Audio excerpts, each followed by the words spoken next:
This is Abdul Basit Sohail from Lahore, Pakistan. It has been observed that people who criticize Islamic banking have not sufficient understanding about riba. They mix concept of riba with permissible forms of trade.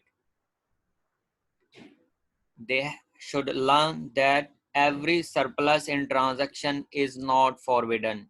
The surplus, which is a result of selling and purchasing, is legitimate and lawful. The surplus, which one earns without exertion, bearing risk and liability, is prohibited. They should understand the concept of riba, types of riba, riba al-nasi'ah and riba al-fadl. They should try to understand the permissible way of business. They should try to understand the contract of murabaha, contract of mudarba and musharka, etc. Let's try to understand riba. Riba literally means increase, addition, and augmentation. It operates mainly in the contracts of loan and surf. What is surf? Surf is exchanging one currency with other currency. There are many definitions of riba. For example, riba is to stipulate excess and over the principal amount to be paid by debtor. But this definition does not cover all types of riba. It covers only riba al-nasi'ah. It does not cover riba al-fadl. But here in these slides, we shall discuss comprehensive definition of riba. What is that? Riba is an increase without any corresponding consideration. Means without risk, without labor, without capital, which has been stipulated or demanded by one party or in favor of one of the contracting parties in a contract of loan or in a contract of exchange. So this definition is comprehensive definition of riba because it covers both riba al-fadl and riba al-nasi'ah. There are two kinds of riba. Riba al-nasi'ah, which is also called riba al-Quran, and second is Riba Al Fadl, which is also called Riba as Sunnah.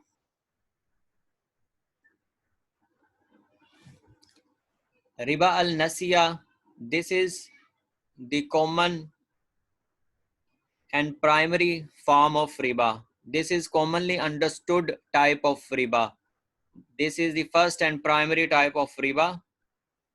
This is also called riba al jahiliyyah because this type of riba was present at the advent of Islam. So that's why this riba is called riba al jahiliyyah. So this riba is due to time. This is due to difference in time. Let's understand riba al nasiya with example. If Mr. A gives loan of 100,000 to Mr. B on the condition that I shall get 120,000 back after 1 year, this is an example of Riba al-Nasiya. Mr. A is charging 20,000 due to delay in time, due to wait of money for 1 year. So this is a riba because of difference in time, and it happens in the contract of loan. Any gain that comes from loan transaction is called riba al-Nasiya. It is called riba al-Quran. Why? Because this type of riba was prohibited by Quran. So that's why this is called riba al-Quran. So second form of riba is riba al-fadl. This is due to difference in weight and volume and quantity. This is unequal exchange of homogeneous commodities. We can understand riba al-fadl with example. If two persons are exchanging wheat with each other, quantity must be equal. on both sides. If there is excess on one side, it would be Riba Al Fadl. For example, if Mr. A is exchanging 5 kg wheat with Mr. B with 6 kg, so that this 1 kg will be Riba Al Fadl. So this Riba Al Fadl is also called Riba Al Bay, Riba Al Naqad, and Riba Al Sunnah, because prohibition of Riba Al Fadl is from Sunnah, from Hadith. Ahadi dealing with riba are of two categories. First, those which reaffirm the riba mentioned in Quran. The second category are those that introduce a new form of riba, which is not mentioned in Quran, known as riba al-fadl. So prohibition of riba al-fadl is from Sunnah, from Hadith. Let's learn both types of riba in detail. Riba al-nasi'ah, riba al-jahiliyyah. It is an increase in payment. It is an addition in payment from borrower to a lender over the original loan amount charged by lender due to delay in time payment in return for his waiting as a condition for the loan. As we mentioned earlier, that this is the real and primary form of riba. So riba al-nasi'ah was present before the advent of Islam. So there were three types of al-nasi'ah. Number one, the people stipulated access over principle in the beginning of contract. It was practice of people. They demand access over principle at the beginning, at the time of contract. So second was they gave loan on the condition that they would take a fixed amount each month. So this was second type of riba al-nasi'ah present before the advent of Islam. So third was they sold commodity on deferred basis and giving more time after due with increase in amount. When their maturity comes, so it was their practice that they gave more time with an increase in amount. So these are the examples of riba al-nasi'ah. If someone gives 100 rupees, 100,000 rupees for example, and takes back 100,000, so this is riba al-nasi'ah. Some mobile companies offer loan of 25 rupees for example, they get back 27 rupees. So this is type of riba al-nasi'ah. Credit cards are type of riba al-nasi'ah. So debit cards are okay. So home mortgage, if someone exchange 5 kg gold for 5 kg gold with a delay of 1 year. Automotive loan, personal loan from a conventional bank, bank certificate of deposit CDs, capital market bonds, US government saving bonds, dollar with rupees where delivery is delayed or postponed. So these all are examples of riba al-nasi'ah. What is Riba Al Fadl? Riba Al Fadl actually means that access which is taken in exchange of specific homogeneous commodities and encountered in their hand-to-hand purchase and sale. This is unequal exchange of same or homogeneous Ribawi items or commodities. Riba al-Fadl is defined as excess compensation without any consideration resulting from a sale of goods. Riba al-Nasi'ah is present in loan transactions, but so far as Riba Al Fadl is concerned, it happens in sale contracts. Access stipulated in one of the two counter values in transaction of exchange. Riba Al Fadl takes place in homogeneous exchange, which increase from one side in terms of weight and measurement.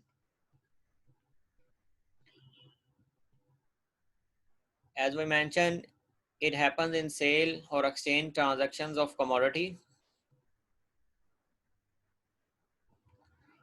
These are the examples of Riba Al Fadl. If someone exchanges 5 kg wheat for 6 kg wheat, so this is Riba Al Fadl. If someone exchanges 6 apples with 7 apples, this is Riba Al Fadl. Exchanging of good dates with inferior dates and exchanging 1 gram of gold with 1.2 gram of gold is Riba Al Fadl. Prophet ﷺ has classified in Hadith that gold should be exchanged for gold, gold for gold, silver for silver, wheat for wheat, barley for barley, dates for dates, salt for salt, like for like, in equal weights from hand to hand. If those wishes differ, then sell as you like as long as it is from hand to hand. It means that these are the 6 Ribawi items: gold, silver, wheat, barley, dates, salt. So these should be exchanged equal for equal, like for like, and on spontaneous basis from hand to hand.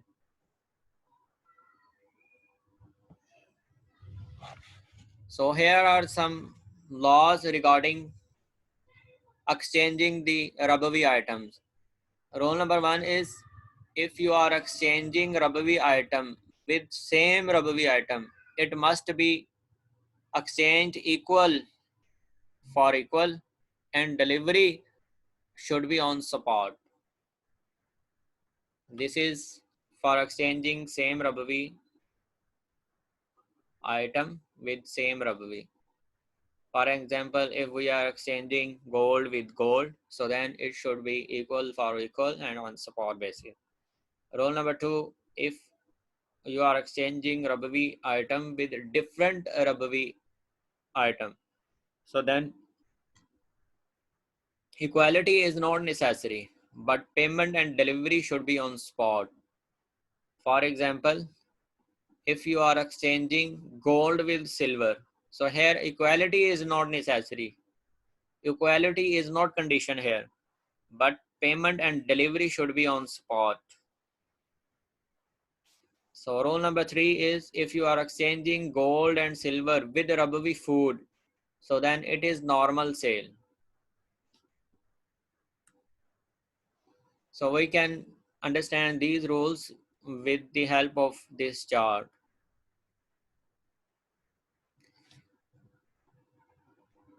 If you want to exchange gold with gold, so then it should be equal on both sides and should be on spot. If you are exchanging silver with gold, so equality is not necessary here, but it should be on spot basis. So if you are exchanging gold with wheat, so then this is normal sale. If you are exchanging dates with gold, it is normal sale. If you are exchanging barley with gold, it is normal sale. If you are exchanging salt with gold, it is normal sale. So if you are exchanging gold with silver, so then equality is not necessary, but it should be on spot basis. If you are exchanging silver with silver, so equality is necessary and should be on spot basis. If you are exchanging silver with wheat, so then it is normal sale. So with the help of this chart, you can get better understanding. So this is the same chart. So gold is exchanged with gold, that should be on spot and equal basis. Silver, if exchanged with silver, should be on spot and on equal basis. But for example, if silver is exchanged with wheat, so then this is normal sale.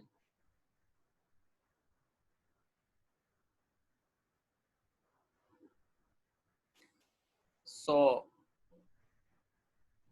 is the prohibition is for 6 commodities mentioned in hadith, or it is extendable prohibition?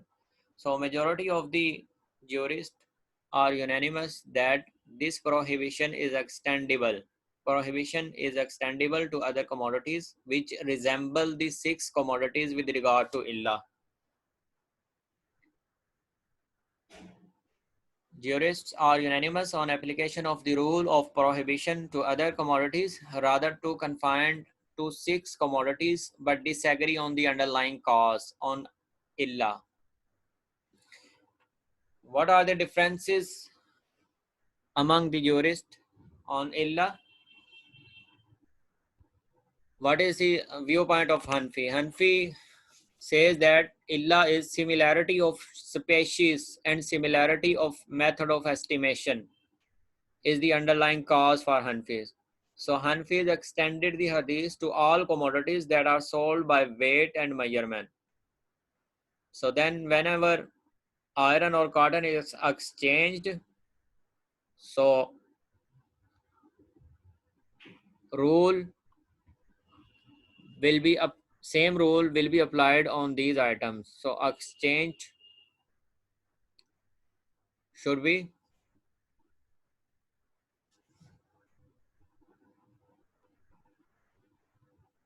equal for equal and on support basis. So eggs are excluded because these are neither weighed nor measured. These are sold by account. So illah according to Hanfis is similarity of method of estimation,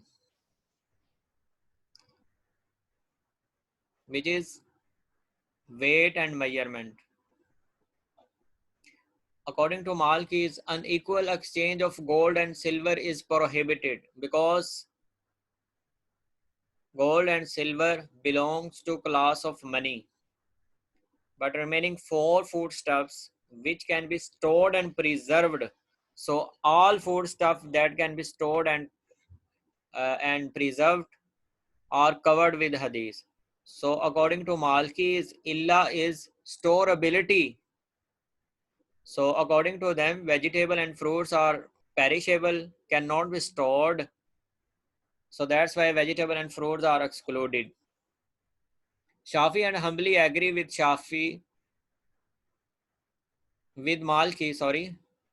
Shafi and Hanbali agree with Malki about gold and silver, but assert that storability is not necessary and hadith could be extended to all foodstuffs. So according to their, hadith can be extended to all foodstuffs. So we have to keep in mind that any difference in value or quality should be ignored and the commodities should be exchanged in equal weight and volume. Instead of direct exchange of commodities of same kind, a person should sell his commodity against cash at the market value and should buy someone else's commodity in exchange of cash at the market value. So Islam promotes cash money. So our references for today's lecture were Islamic Law of Contract and Business Transactions by Dr. Tahir Mansoori and blossomfinance.com. May Allah forgive my any mistake in content and concept. Thank you for watching this video.